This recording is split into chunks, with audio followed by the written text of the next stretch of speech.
பாரதிய ஜனதா கட்சியினுடைய அகில இந்திய தலைமை இன்று எங்கள் 27 தொகுதிக்கான வேட்பாளர்கள் அறிவித்திருக்கிறார்கள்.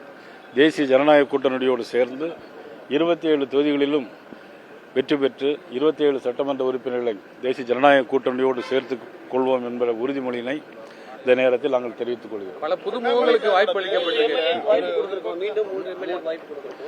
ஆமா, ஏற்கனவே இருந்த எம்எல்ஏக்கள், அப்புறம் ஏற்கனவே அமைச்சர் போட்டி போட்டு அமைச்சர் மத்திய அமைச்சராக இருந்தாங்க.